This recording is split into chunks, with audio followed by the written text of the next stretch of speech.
survive. You know, hustle comes from the need to just get out, right? Hustle is not negative, but it also is not for you. I think wellness, being able to shut off this outside abusive relationship with Western versus business, right? Come on.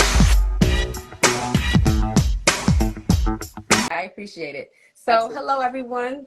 My name is Sequoyah Sherrill. I'm a licensed clinical marriage and family therapist by trade, healer, storyteller, and author by passion. But I affectionately go by Coy, so I tell people to just call me Coy. Like, this is about community, so I let the formalities go.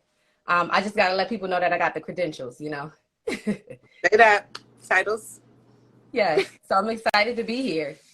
Thank you for joining us. Okay, so like I was telling everybody in the intro, the corner store all started because we were all in the house, right? And I have been an entrepreneur my whole life, and the pandemic was unique, but it was a little non-unique in the fact that I'm used to being at home in a contained space, doing work from my own space and choosing when I interact with people.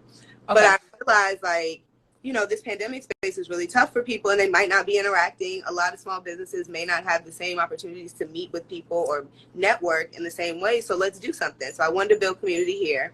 And so the whole thing was actually born out of a desire to make sure that everybody did kind of keep their mental health together, right?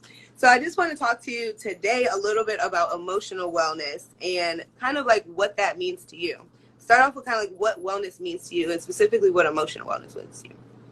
So wellness as a whole, you know, that we all know that goes hand in hand. That's holistic. So that's mental, physical, spiritual, right? That's how I look at wellness as in totality. But much like you said, emotional wellness is just the ability to really deal with life stressors, you know, the things that are going to happen because, you know, life be lifing.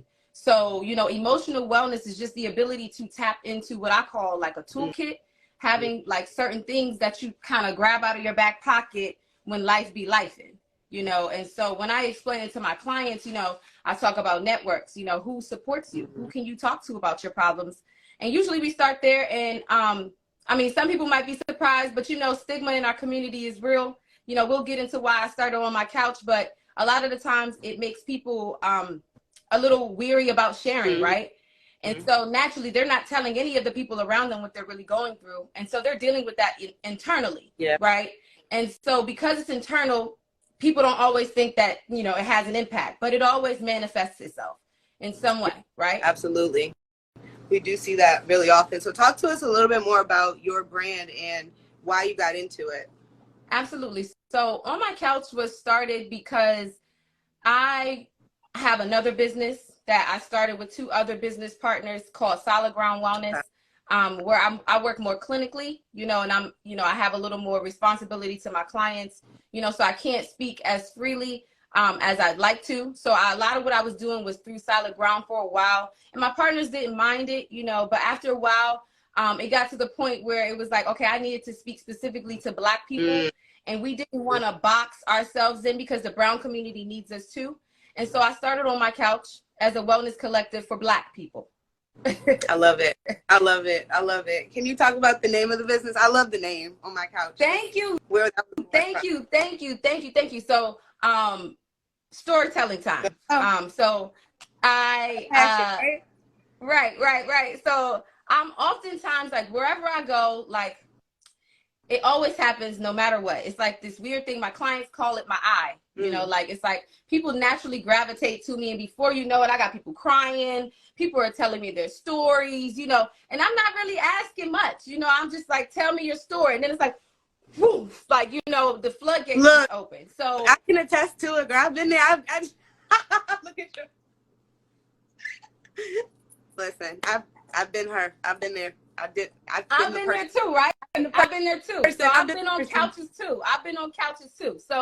So it started off as a joke. Shout out to my travel sisters, my travel tribe. I don't know if anybody's on here. But in the States, it was kind of like an understood thing. Okay, she's a therapist. People naturally want to talk to her, right? Right.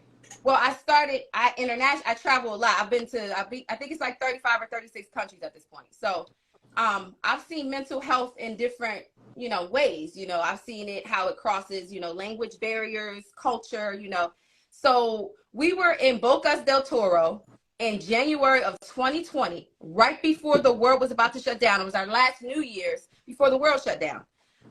And we were visiting my good girlfriend, Farron, who lived out there at the time. And we were out and we were at one of the local businesses, like, for like nighttime, like having a drink. And before I knew it, like the owner of the space was like sitting next to me, like pouring his whole life out. And everybody kept asking, like, where's Coy? Where's Coy? My friend said the next day, she told me, she was like, of course I told people, where Coy is. Yeah. She had so-and-so on her couch. And so I was like, wow, and what I started to notice is that I literally would have people on my couch. Like I've had friends and, siblings, come to my house and, they'll be here for a day. Next thing you know, they're on my couch for like a week, 2 days, 3 days, and so On My Couch was born. And so it's my baby. I hold it near and dear because of the story that it carries. Yeah, shout out to my tribe because they influenced it. And the reason why it has the 3 H's on the end is because, Black people, we extra. We put emphasis on everything. So this ain't just a regular couch. This is an extra couch, I love it. That's a beautiful story. I love it. It's a beautiful concept. It's everything. So talk to us about the vision, like how important vision has been for you, because so part of the reason that I created this book was I was teaching and I felt like I've always been somewhat of a teacher, but not in the actual trade. That does not work for me. And I learned that lesson. It was an interesting time. But when I was there, one of the pervasive things that I saw, and I apologize to anyone who may be watching the live who is from the organization that I work with, because I'm about to talk about y'all a little bit.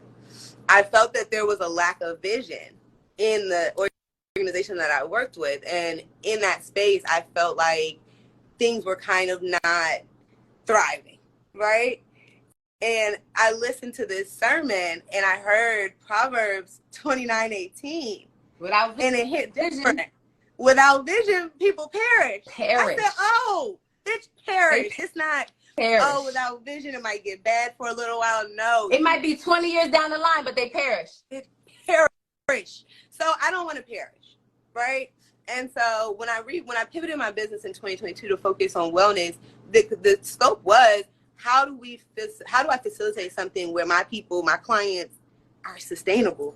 And so what has been like your vision, and how has your vision played a role in how you've executed your mission? So let me start here because it's funny. Alignment is real, right? So I've been having this conversation with myself and with some peers for a couple of weeks, because I've been battling with the idea of hustle versus vision, right? Which is what I think that our community oftentimes gets confused, right? And it's not to say we can't start with hustle, but we cannot sustain and propel with hustle. Mm-hmm. Hustle comes from the need to survive. Hustle comes from the need to just get out, right? Hustle is not negative, but it also is not sustainable.